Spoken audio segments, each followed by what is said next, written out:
our SSI suite is the foundation for our pipeline deployment process. The AI front end gives us something cool to show, and it helps our developers and data scientists get the infrastructure they need.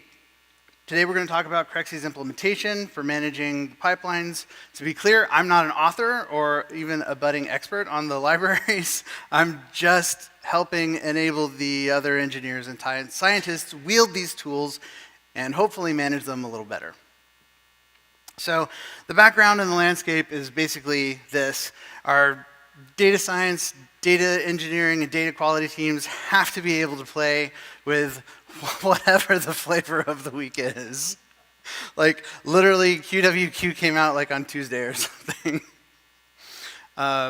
You may have seen this image before. I first saw it in Villatelos's book, Effective Data Science Infrastructure, but it's also on the Metaflow website. Data science involves a variety of processes, but it usually begins at the top with modeling, training, experimentation, moving down to deployment to the cloud services, worrying about revision control, integration and testing later, and then eventually to provisioning, procurement, and data handling. The data scientists care a lot about the modeling and very, very little about the underpinning infrastructure. The progress is happening so fast. The data scientists are in super, super high demand. So companies are looking for success stories. How do we adopt a culture that supports data scientists and get out of their way? At the same time, the engineering departments, we need operational solutions that are flexible enough to integrate seamlessly with other systems, but still provide a path to automation. All these libraries and models that are maturing constantly, the need for results is dramatically increasing. It becomes ever more important to standardize, to optimize, and to automate the processes for developing, training, and deploying the models. So we've built a very powerful, very flexible framework, lets us put up some guardrails while staying highly customizable and scalable.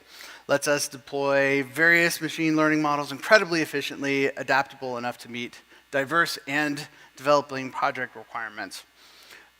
Speaking of which, for this requirement, we had several important requirements. Number one of which, of course, was rapid dynamic deployment, whatever model is available. We needed rollbacks, regression tests. We needed to reduce the risk of human error and ensure consistency of the process with operational transparency. We needed flexible sources and destinations. We had a variety of inputs. The documents could be coming from email, they could be coming from uploads. And the outputs may need to go to visualization services, to the data warehouse. And we needed, of course, standards and best practices. We needed observability, we needed monitoring, we needed to be able to detect the health and performance of the pipeline. And again, build reliable, efficient, scalable pipelines leveraged with confidence. So now we're going to deep dive into some of the implementation details. To build the system, we identified several technologies that we needed to use in order to also manage. First, we have Pulumi. This is a modern infrastructure as code tool. Similar to Terraform in that it can programmatically provision resources from a wide variety of service providers. It also resembles the AWS and Terraform CDKs in that it supports defining your own resource classes and logic wrappers in multiple software languages of your choice, in our case, TypeScript. One of the things we liked best about it is the native support for specs defined in the YAML format. Which offers three key advantages: increased efficiency. The data scientists can write and deploy their own models without having to learn a whole new configuration language. It's flexible, that they can customize the YAML to specify their own instance types, their model images, and additional permissions, optimizing for specific use cases. And of course, the YAML is simple, human readable, easier to understand than alternatives. Then we have the AWS resources that we're managing. We have The open telemetry collectors that we have collecting data, sending to Datadog integrations are both at the infra level as well as the Lambda level for logging, tracing, and resource performance. And finally, we leverage GitHub not just for centralized software version control, but also for their GitHub Action service, which allows us to execute our Pulumi scripts in that continuous CI/CD fashion I mentioned earlier. Allows the data scientists to perform new deploys or updates, preview any changes, and even destroy existing services using GitOps. Helps us keep the infrastructure reproducible and hardened against code regressions. Our system is designed in a modular approach. Each of the models that we have that are deployed on Amazon begin with a boilerplate Lambda function, basically triggered either by messages from the SNS or S3 object lambdas, which invoke calls to SageMaker endpoints that are custom configured to load from a model bucket and execute any inference logic asynchronously. When it's done, we can send out another SNS message for another Lambda or service to pick up, or direct the results to Kinesis Firehose or onto another S3 output bucket, which may then itself have another trigger to another Lambda. And because these are boilerplates, functions at the core, we can then link up a series of complex pipeline pathways directing the results anywhere we like, such as for consumption by our data warehouse, data lake, external systems for visualization, other business analysis, other applications on the platform. So one of our simple pipeline diagrams, I've called it a complex pipeline because it is complex in the sense that the diagram contains 3 models for 3 SageMaker endpoints, model A, B, and C. In this case, both model B and model C are dependent on the output from model A. The input to the pipeline starts when somebody drops an object into the input storage. It triggers the modular pipeline for model A, spins up the orchestration function, calls the model, drops the output into the model A output bucket, which then triggers 2 simultaneous calls to both B and C, and they start their own respective lambdas and write the output to their own storage bucket. And it should be clear by now that this is a highly extensible, very complex pipelines, no cap. Here we have one with 2 main lines, the top one and the bottom one. The first has 3 dependents, one of which continues onto a 3rd model in the chain. The second main line also has 3 chained models. Both of the 3 chains have a trigger for yet another model at the end. We've also included, for the purposes of this talk, a deliberately low-res screenshot of Datadog, where we've correlated our logged events from within the model pipelines. We do have invocation metrics, including latency and processing times, failure counts, endpoint backlogs for all our known SageMaker models. We have a detailed view of the performance bottlenecks, as well as Lambda function monitoring. And now we also have OTel tracing to see events traced all the way through our pipelines. And lastly, we have a poor resolution screenshot of a manual workflow dispatch trigger against GitHub Action to deploy self-service infrastructure. On the left here, we have the listing of the recent executions of the workflow, which you can click on to see the details and the logs. On the right, we have the required inputs to invoke the workflow, including which version of the branch to invoke if you're doing it manually, whether to run it as a Pulumi up, a Pulumi preview, or Pulumi destroy, which environment to run it against, dev or prod, and path in the code base to where the YAML input file would be. The data scientists and developers keep their YAML files in their own repositories, and we have a shared GitHub action in the self-service repository that accepts calls from the development repositories using a consistent format, which can then be triggered against whatever triggers they need within their own autonomous SDLC process.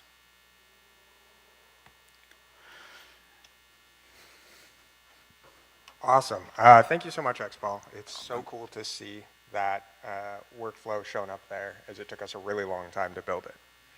So we're going to do another demo. We're just going to continue off of this last one. You mind holding this? So there are a couple things I want to show here. As I mentioned earlier, there's a lot more that this thing can do besides just spinning up what we call SageMaker pipelines, which are inferencing pipelines. And we'll show that as a part of this YAML. So there's a couple things here that it did placeholders for. We've got like the S3 path. So as some of you might know, there's a serving engine that hosts these models, but then you have to have an actual model artifact alongside that. So it created a default bucket with like a fake model artifact.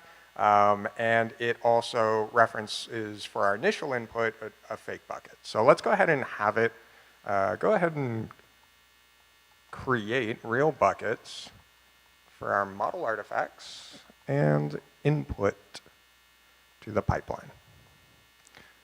So what it should do is produce a new definition within this YAML file for S3 buckets specifically. Maybe one, maybe two, we'll see how it goes. And then after that, I'm going to be more specific about how we want to define that initial input. So right now, I think it's doing JSON files inside of the model A input folder on pipeline input bucket. So let's make sure it created pipeline input bucket first. So if we scroll down to the bottom here, here's our buckets section. You can see there's two buckets it created, model artifacts and then pipeline inputs. It added some additional readers. There's a lot behind the scenes that obviously isn't shown here, right? Like we don't touch on observability here. We don't touch on auto scaling. But under the hood, it's doing all of this via Pulumi and abstracting that away from the user and making it a lot easier to create these definitions with the best practices baked in. Now, as you can see, it's referencing the new S3 path that we created, model artifacts bucket for the artifacts. And then we've got our S3 bucket definition. So let's just have it do JSON. Instead of JSON, we'll do CSVs should be the input in the inputs directory. While that's doing that, I want to talk about what we're going to do next. So we have our buckets defined. We have our SageMaker pipelines. Let's talk about how we can process the data from the results of this inferencing pipeline, as well as create a Lambda to produce inputs. So we're going to create, first off, it did go ahead and create a CSV inputs directory. So it's looking for CSV files in the inputs directory, which is awesome. It did exactly what we wanted it to. Kept everything the same. Now let's go ahead and create two Lambdas. So one that processes the results of the pipeline, and another that will generate inputs and send them to our inputs bucket. Okay. And then after that, we'll have it deploy to prod, because as you can see right now, we're just working within our data dev environment, and we want to launch this thing into production right away. Let's not even test it. Hey, that's your guys' decision, right? We hand the keys to you if that's what you feel comfortable with. Okay, cool. So as you can see, there's also like an explanation that's defined with each one of these things and like a response of what it's doing. You can see here that we keep all of the model definition stuff the same. We have our model buckets, and then we have our Lambdas. So we support a bunch of different AWS services within self-service infrastructure, Lambdas being one of them. It generated a couple default placeholder pieces, like again for your bucket for the actual Lambda artifact. But as you can see here, the Lambda section itself has another depends on feature for SageMaker pipelines, which is what we define up here, right? That is pretty powerful because it means two things. One, not only can we have this depends on defined in the same YAML, but we can also define it in a different YAML. So if our data engineering team, for example, depends on this SageMaker pipeline infrastructure that we created for data science, they can just create a YAML, define depends on, and under the hood, it's going to create a Lambda that has triggers for every single one of the SNS topics that were generated for the SageMaker pipeline infrastructure. Now, there's two types of topics that are created usually. There's a success and a failures topic. If you guys have worked with asynchronous inferencing in SageMaker at all, that is super good to know because it will tell you if inferencing has failed. Yeah, so that's great. You can see some other just like placeholder things here, memory, timeout, how long before timeout occurs. We're making a request, the Python runtime, just cool stuff like that. And then we have a generates inputs lambda as well.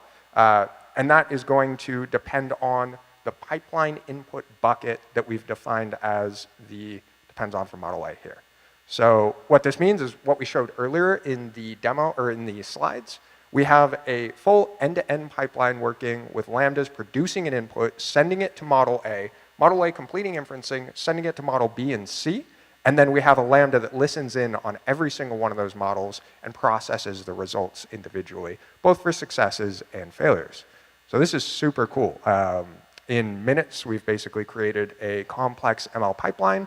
They could pop this into GitHub Actions and run it and deploy all the infrastructure they require. And the last piece I promised was, let's deploy this to prod. And it'll go through and create basically a duplication of the code. We have noticed one little issue where it will create the same buckets multiple times. And if any of you are familiar with AWS buckets, they are hosted in a global namespace. So we might need to modify that.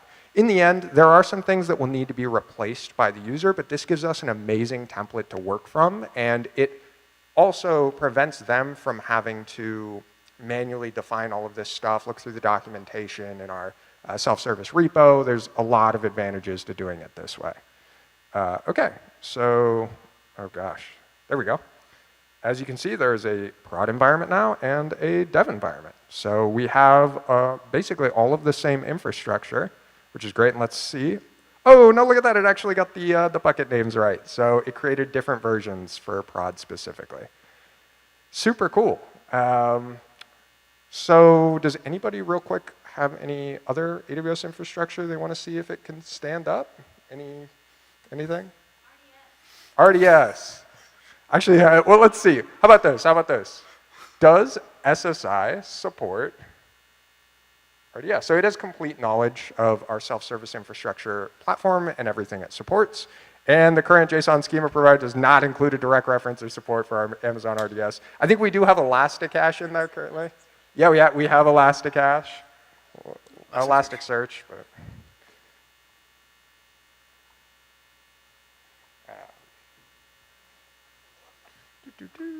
and as that goes, it will let us know. And we could, yeah, so it does. Elasticsearch, OpenSearch serverless collection definition.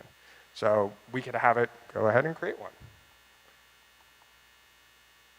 I'm not going to give it anything beyond that. Let's see what it comes up with.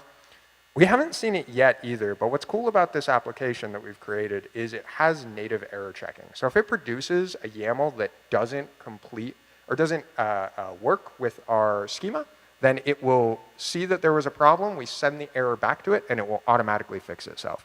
It's usually right the first time, but I bet if we did something super complex, we'd see some potential issues there. And look at that, OpenSearch serverless collection with different readers and security groups it's created and all sorts of cool stuff. So there's a lot of automation happening behind the scenes here, and it enables our data scientists to build very quickly with a high level of velocity. All right, passing it back to Xpaul.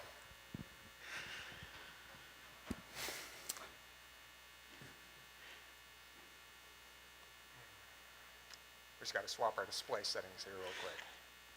Yep, so we went through this pretty fast. So that's pretty much our project and our presentation. The ML pipeline framework that we've explored is robust, scalable, highly customizable, addresses all of Crexi's requiremements. We can run experiments and try out new machine learning techniques at scale and with minimal hassle. We didn't really go into detail on the auto-scaling functions, but you can set the number of instances that you need for each of the endpoints with a minimum or a maximum or a constant value. We're able to separate the workflows, proactively monitor. We get seamless integration with our data lake, data warehouse. by routing the outputs appropriately. That sort of interconnected ecosystem does more than improve current operations. It lays the groundwork for continuous innovation.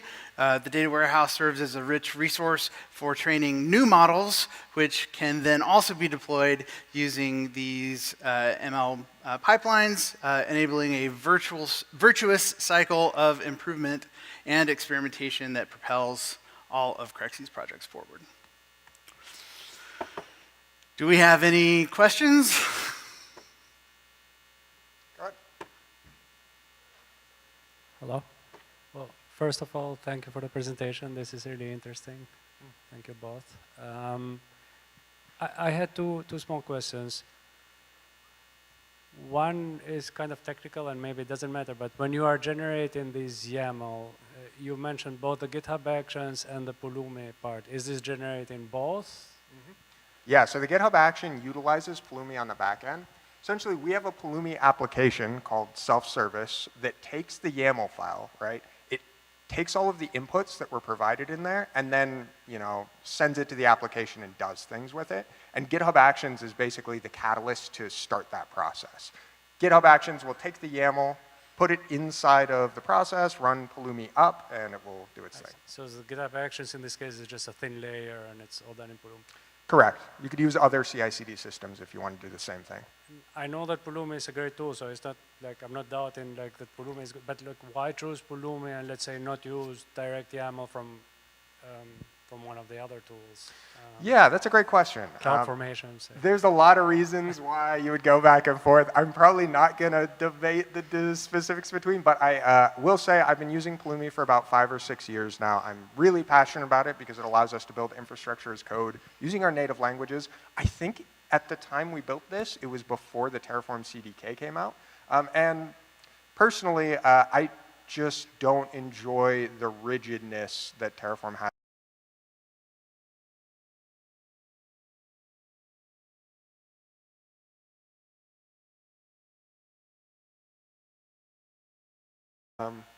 Does that answer your question? Yeah, we can argue later. So I actually don't know a lot about how this like GPT tool works. Did you guys just I don't know, plug all of the definitions for all of these things into like the context that you throw like up to OpenAI or whoever is using whoever we're using for that? Sure. Yeah, so it is using ChatGPT on the back end. We created this during a hackathon, and the goal was to basically give it full knowledge of the user inputs and all of the kind of readmes and descriptions around them. So instead of having to come to like DevOps for help with anything relating to SSI, they can use, and I mean this has happened so many times, they can use a self-service infrastructure bot to get their questions answered and produce those YAMLs. But yes, to answer your question, it's essentially Pulumi application is what generates the actual infrastructure as code. Self-service GPT is another service we have running that has access to our schema definition for our YAML. And then we do a lot of commentary and descriptions within our schema. And since the AI can read that, it's able to use those to generate code successfully. And then like I mentioned earlier, there's error checking. So it allows us to basically say, hey, was the YAML that you produced something that will actually run when it executes inside of the GitHub action? And that's great. I think it has like a maximum of like 5 error checks. So it'll go like, did this work? No, did this work? Did this work? But it's never gotten past like 1, which is pretty great. And as new GPT versions evolve, we'll probably look into something a little bit smaller to make it a little more responsive. But I will say the speed of this is vastly superior to asynchronous communications with DevOps or anything like that. That's very cool. Thanks. Yeah. Thank you. Anybody else? So you touched on error handling. One of the challenges that I've certainly seen a number of times is infrastructure might sometimes time out on trying to provision a particular resource, and now you've got it partway into a state. And how do I roll that back, or if I run it again, and maybe I'm actually going to get a different result because I'm partially provisioned. How do you handle that? And then a second part would be sometimes infrastructure providers change definitions on a regular basis. So I can imagine you might be based on one particular version and another version comes out. How have you handled those couple things? Yeah, so I'll answer the second question first. We pin to specific versions of Pulumi providers, which are going to define how cloud infrastructure is defined within Pulumi, right? So that helps us on that side because it's not going to, AWS versions their APIs, so they're not going to produce changes that are going to break our existing stuff, which is cool. I like that a lot. Now, when it's time to upgrade, we just go through, update our packages. We do diffs to see if anything's broken. There's some automated unit testing and integration testing, unit testing. I want to get integration testing in there, but right now we're focused on some pre-built tests we created. So hopefully that answers the second question. As for the first, how do you prevent failures midway through from destroying everything? And the truth is, on first run, if something breaks pretty heavily and this isn't in production, I'll probably just have them destroy the stack and recreate it. I've seen this mainly two ways. So when a SageMaker endpoint is standing up and the model artifact under the hood is like bad code, you won't see it, unfortunately, until it fully tries to deploy the endpoint. In that case, AWS has some weird thing where you have to delete the endpoint first and then try to redeploy it. So that's a bit of a manual process. I would like to improve on that. The second piece is we do have a bunch of checks within our code itself to be like, was this thing created? If not, don't continue.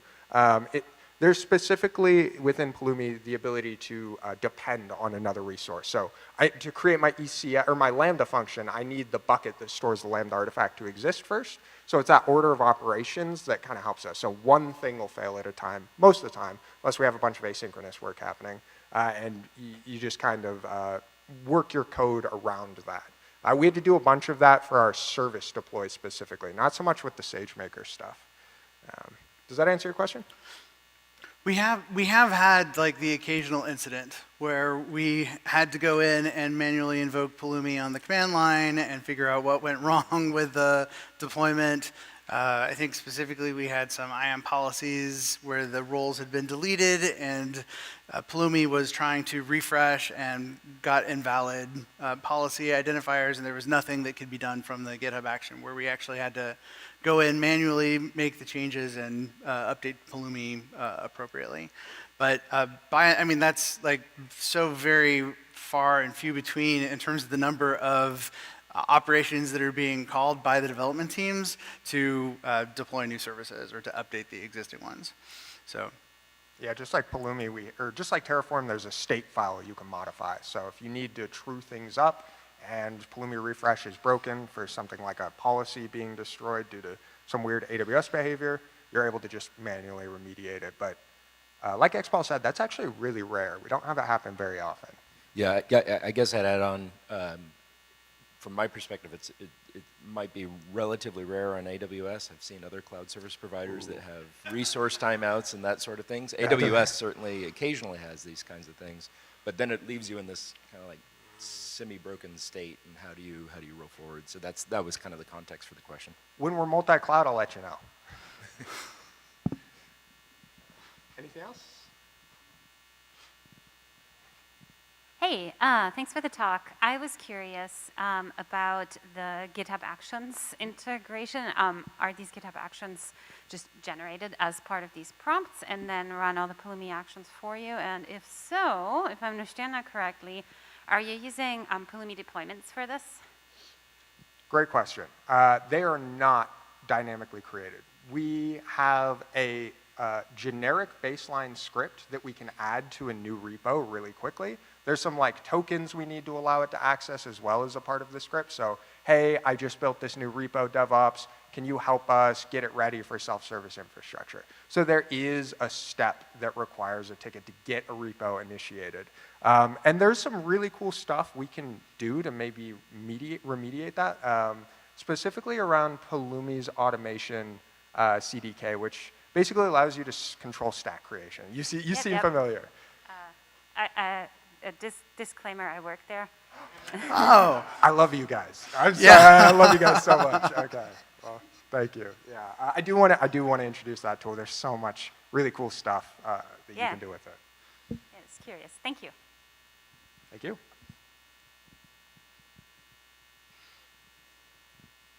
Awesome. Anyone else? Going once, going twice? So Crexi is a real estate exchange, correct? So Yeah. how do you foresee using this for, like, your company? That's a good question. I'm not sure how specific I can get with the answer. Trade secrets. We had our slides heavily reviewed by our legal department to make sure that we weren't disclosing anything too proprietary. But one can imagine in a real estate transaction, specifically in a commercial real estate transaction, there are things that you want to know about a property or a listing. Maybe there are brochures, maybe there are documents that would be interesting to be able to programmatically retrieve data from.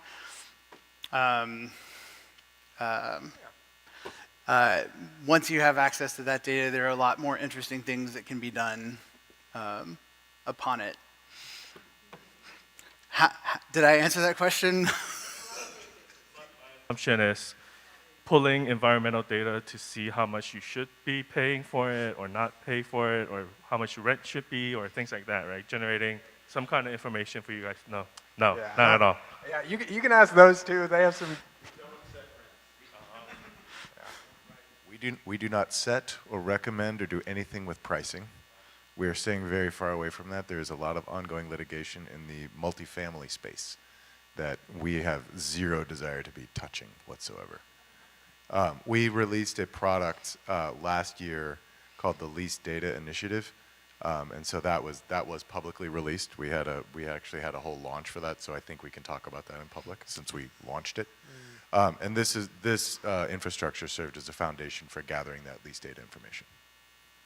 I will say our pipeline has gotten up to like 20 models or something like that at this point. It's really big, and so the flexibility has helped us a lot with kind of being able to improve and adapt to different situations as we've grown.